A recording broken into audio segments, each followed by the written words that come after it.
পৃথিবীর কোনো মানুষ যদি আপনাকে ঠগায় কখনো আঘাত নেবেন না, কারণ মানুষ বড় নেমু খারাপ, মানুষ বড় গাদ্দার। মনে রাখবেন, সব মানুষ পৃথিবীর একত্রিত হয়ে যদি আপনার ক্ষতি করতে চায়, কেউ আপনার ক্ষতি করতে পারবে না যদি আল্লাহ না চায়।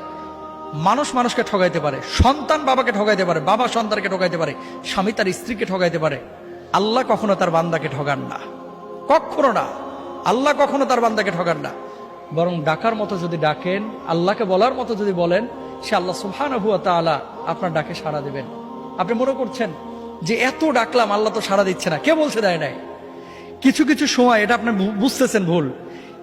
একটা সময় ধরেন, আপনি যখন আপনার বয়স 7 বছর 8 বছর ছিল, 5টা টাকা পাইলে মনে করতেন লাইফের এটাই সবচেয়ে সুখের মুহূর্ত, কারণ 5 টাকা দিয়ে এখন একটা আইসক্রিম কিনে খাবো। কিন্তু ওই সময় যদি 5 কোটি টাকা আপনারা দেওয়া হতো, 5 কোটি টাকার ভর আপনি সামলাইতে পারতেন না।